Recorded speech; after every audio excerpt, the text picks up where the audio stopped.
Okay, to get into the proof, I will argue, because although it's one thing to see it intuitively, that any given ordinal is the set of all things less than it, it's another thing to use it in a proof, so I have to justify this.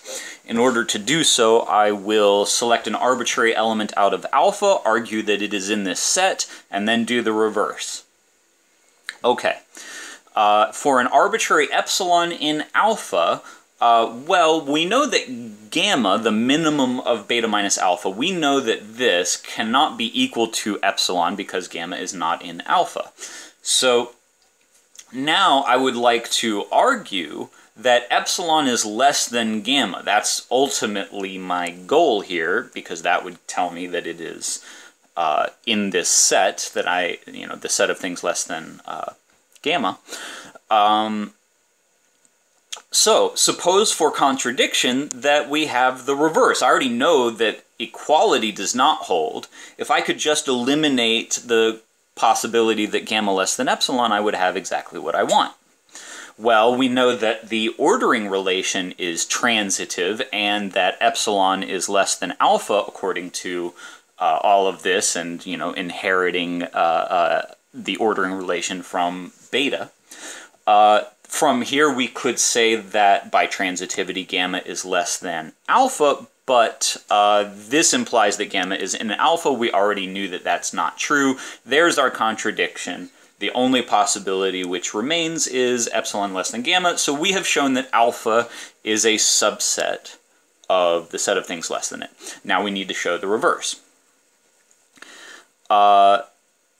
If we pick an arbitrary epsilon out of the set of things less than gamma, then we have that this thing cannot possibly be in beta minus alpha, and that since it's not in beta minus alpha, it's either not in beta, but in fact we selected epsilon out of a subset of beta, so that cannot possibly be true.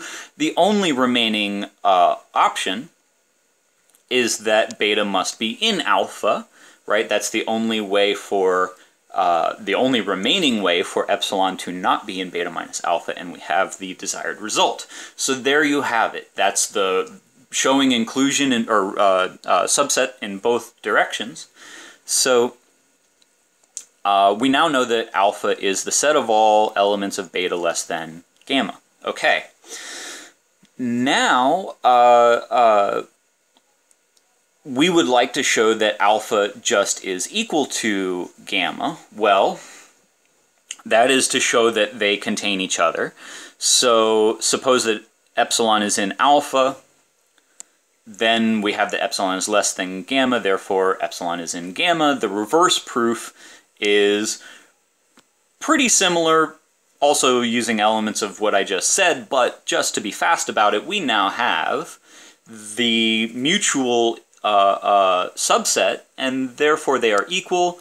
We knew that gamma was included in beta, so we finally have exactly what the theorem claims, that alpha is an element of beta. Okay, on to the next proof.